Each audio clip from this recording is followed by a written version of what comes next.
Good morning student. आज हम एक नए टॉपिक को डिस्कस करेंगे और टॉपिक का नाम है स्ट्रक्चर ऑफ स्पर्म। स्पर्म जो है वो आपको सबको पता है मेल रिप्रोडक्टिव सेल है जो बेसिकली पार्टिसिपेट करती है एक ही प्रोसेस में, जिस प्रोसेस का नाम है बेटा फर्टिलाइजेशन।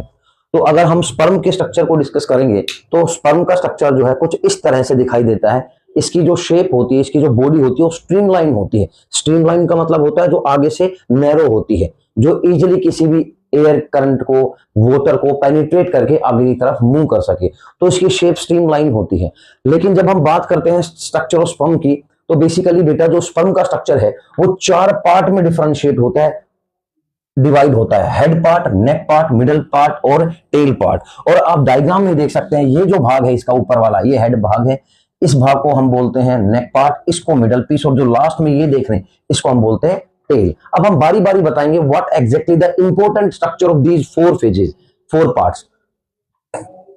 सबसे पहले हम डिस्कस करेंगे हेड पार्ट को। तो ये जो ऊपर ही ऊपर आप स्ट्रक्चर देख रहे हैं ये हेड पार्ट का स्ट्रक्चर है, और इसमें 2 ही इंपॉर्टेंट स्ट्रक्चर होते हैं, एक है एक्रोसोम और दूसरा है न्यूक्लियस। तो बेसिकली जब हम बात करते हैं एक्रोसोम की, तो बेसिकली ये एक एंजाइम होते हैं, हाइड्रोलाइटिक एंड प्रोटियोलाइटिक एंजाइम होते हैं, जो बेसिकली जो ओवम होती है, एग होता है, फीमेल एग जो होता है उसकी लेयर जो होती है, आउटर लेयर जिसको हम बोलते हैं zona pellucida and corona radiata, उन दोनों लेयर को पेनिट्रेट करके ये जो स्पर्म है एक्रोसोम की हेल्प से उसको पेनिट्रेट करेगा, उसको रप्चर करेगा, उसको डिग्रेड करेगा, और फिर उसके बाद ये स्ट्रक्चर एग में एंटर कर पाएगा। तो जब हम बात करते हैं हेड पार्ट की, तो जब एक्रोसोम की बात करते हैं तो modified Golgi bodies contain enzyme sperm lysine. तो एक एंजाइम कंटेन करता है स्पर्म, जिसको हम बोलते हैं स्पर्म लाइसिन।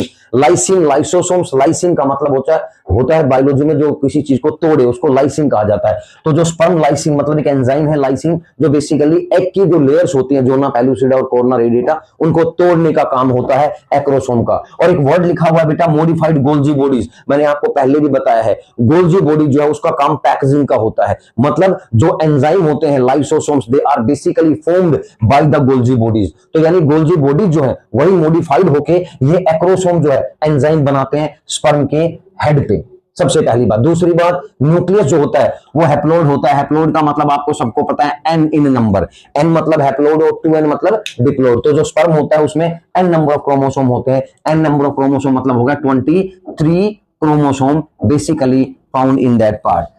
साइटोप्लाज्म बहुत कम होता है इसमें। Help in penetrating the ovum. एक पार्ट कंप्लीट हो गया हेड पार्ट। अब दूसरे पार्ट पे आते हैं नेक पार्ट पे। अब ये नेक पार्ट जो होता है इसमें एक इंपॉर्टेंट स्ट्रक्चर होता है बेटा प्रेजेंट, जिसको सेंट्रियोल्स कहा जाता है।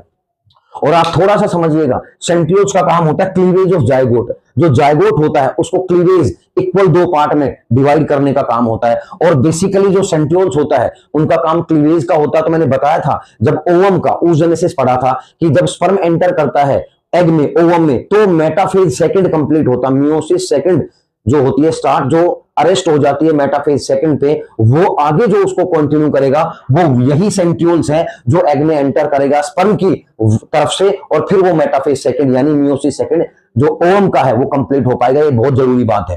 तो नेक जो होता है उसमें सेंट्रियोल्स होते हैं, एक प्रोक्सिमल सेंट्रियोल्स और दूसरा डिस्टल सेंट्रियोल। प्रोक्सिमल वर्ड जो होता है बायोलॉजी में बहुत बार आता है। प्रोक्सिमल का मतलब होता है जो मेन स्ट्रक्चर के बिल्कुल नजदीक होता है उसको प्रोक्सिमल कहते हैं, और जो दूर होता है उसको डिस्टल कहते हैं। तो प्रोक्सिमल सेंट्रियोल जो होता है, जो ऊपर वाला सेंट्रियोल्स होता है, ये जो सेंट्रियोल्स होता है ऊपर वाला भाग, ये तो हेल्प करता है क्लीवेज में, मतलब जब जायगोट का क्लीवेज होगा उसमें हेल्प करेगा। और जो डिस्टल सेंट्रियोल्स है ना बेटा, वो give rise to axial filament. ये जो फिलामेंट की जो बॉडी है ये देख रहे हैं यहाँ पे टेल में, इसकी फॉर्मेशन जो है वो डिस्टल सेंट्रियोल्स करेगा। इसके बाद आ जाता है मिडल पीस।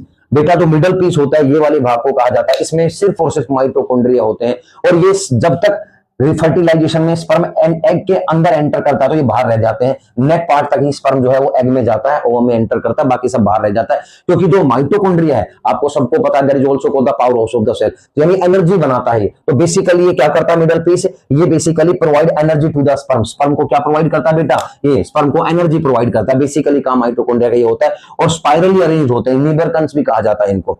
और उसके बाद आ गया टेल, लास्ट पार्ट, जिसको फिलामेंट है सराउंडेड बाय साइटोप्लाज्म।